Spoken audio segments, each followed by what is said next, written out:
I first met Rabbi Steinsaltz when I was 7 years old. My father took me to a lecture of his in Toulouse, France, where we lived at the time.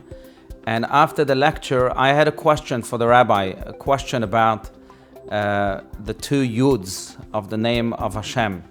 But I remember him relating to me as if I was the most important person in the room. He was a 7-year-old, and I was completely the center of his attention for that brief moment. And I have to say that, they speak of love at first sight, even though I don't believe in that concept. But there's certainly a soul connection at first sight. In the words of Song of Songs, Nafshi yatz'a bedabero, that my soul came out when he spoke. That's the way I felt. My soul clicked with his when he spoke. Sum up Rabbi Steinsaltz is almost impossible. But in a short description, I would say that Rabbi Steinsaltz is that great tzaddik that Rabbi Nachman of Breslev speaks about.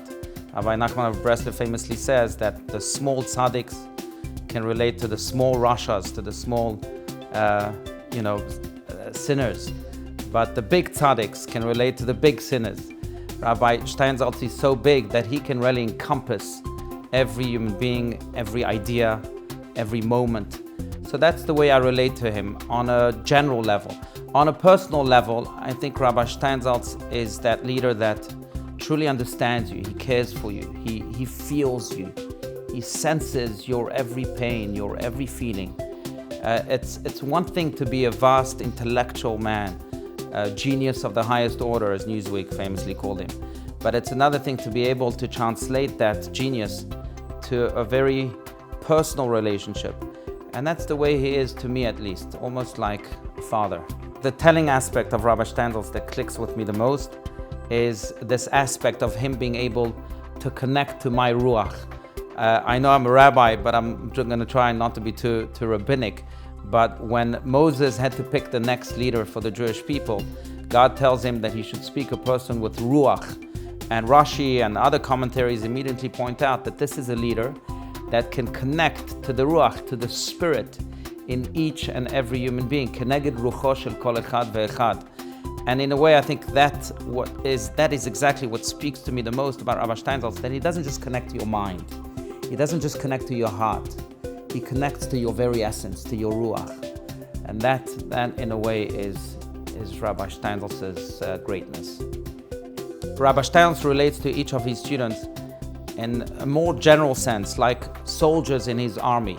He expects them to march forward with his mission, which is a divine mission, which is the way he sees the divine mission in general in the world.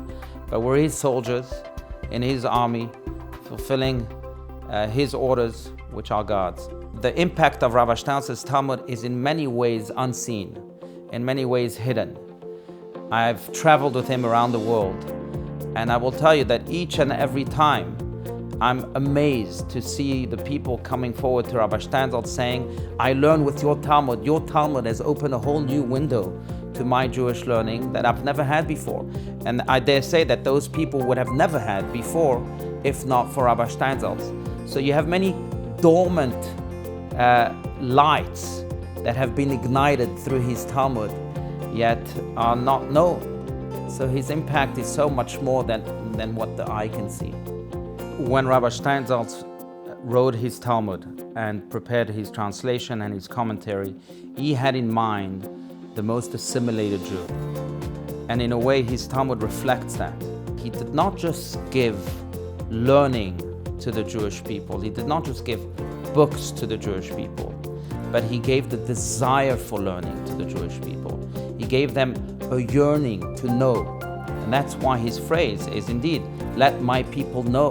Rabbi Steinsaltz's work has had universal implications on many levels. First, many of his books are studied among non-Jews. Some of his books have been translated into Chinese for the Chinese people.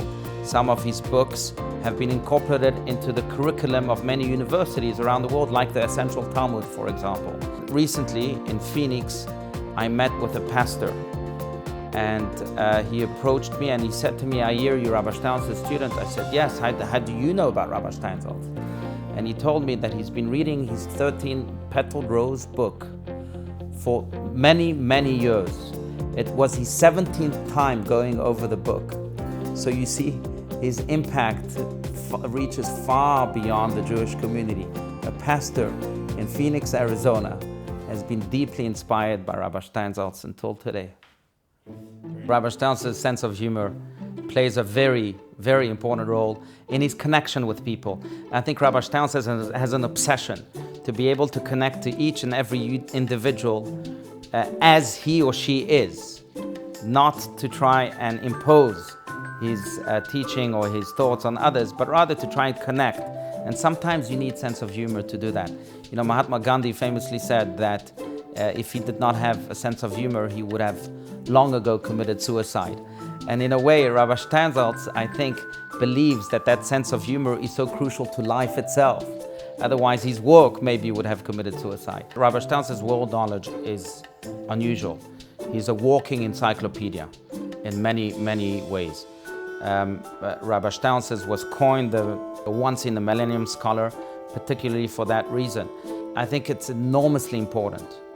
I think it is really what enables Rabbi Steinsaltz to create so many bridges with people that are unreachable.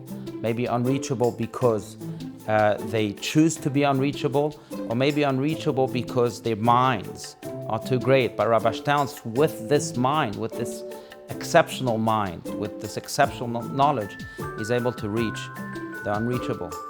So it plays a very significant role. There are many stories that reflect the rabbi's personality, from visiting a preschool with him once, and I'll never forget this, but the children were eating their snacks, and one child had a banana.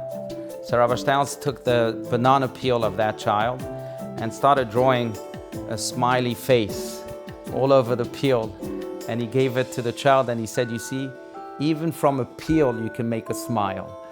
But that's a story, a cute story, but that reflects the rabbi's personality of wanting to connect to children, but also wanting to convey a message that will stay with them for life.